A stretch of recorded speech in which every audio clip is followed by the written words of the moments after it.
day of winter officially. In fact, we are heading into the vernal equinox tonight. That's the beginning of spring, and that occurs at 4:37.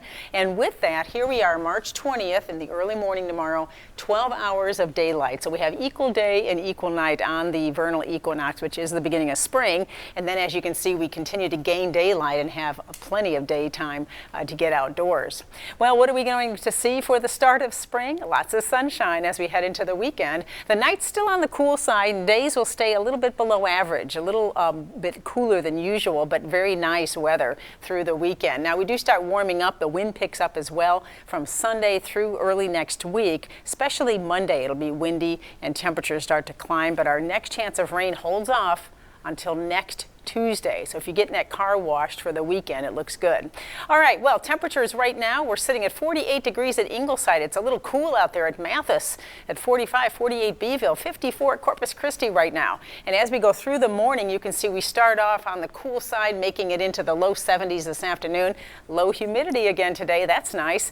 As we know, as we head toward the summer months, that's going to quickly change. But today we have that lower humidity and lots of sun, and that breeze, not as strong as it's been, but it'll be slightly breezy this afternoon. Temperatures starting, as you can see, in those cool 40s and low 50s, reaching the 70s. Beaches, though, staying in the 60s today, with the mid to upper 60s right along the coast. And then tonight, much of the same. Another cool morning tomorrow and a nice afternoon. If you like the cooler weather, might be a good chance to take a jog early in the morning tomorrow before those temperatures warm a little in the afternoon. Now, if you're heading to the beach to soak in some of that sunshine, don't forget the sunscreen.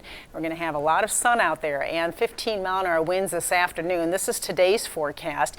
Always remember, we can have rip tides anytime. Even though the rip current risk is low today, that doesn't mean we won't have those.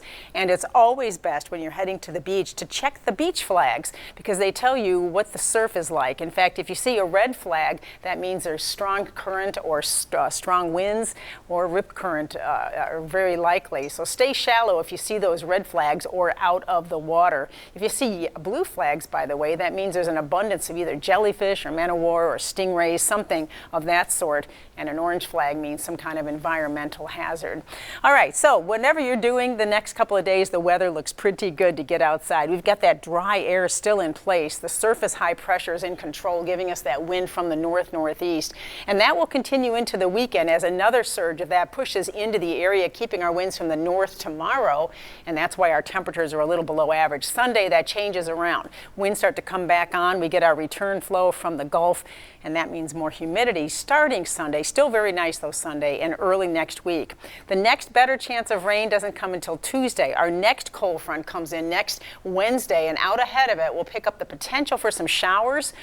Unfortunately, it doesn't look like enough to help with our drought much, but it may water our lawns a little bit next Tuesday and Wednesday. Here's another look at that 7-day forecast then. We're going to be a little on the breezy side this weekend, especially Sunday. Temperatures gradually rising, and early next week it's more humid with that rain chance by Tuesday. All right, we're going to bring on the heat. Thank you, Sharon.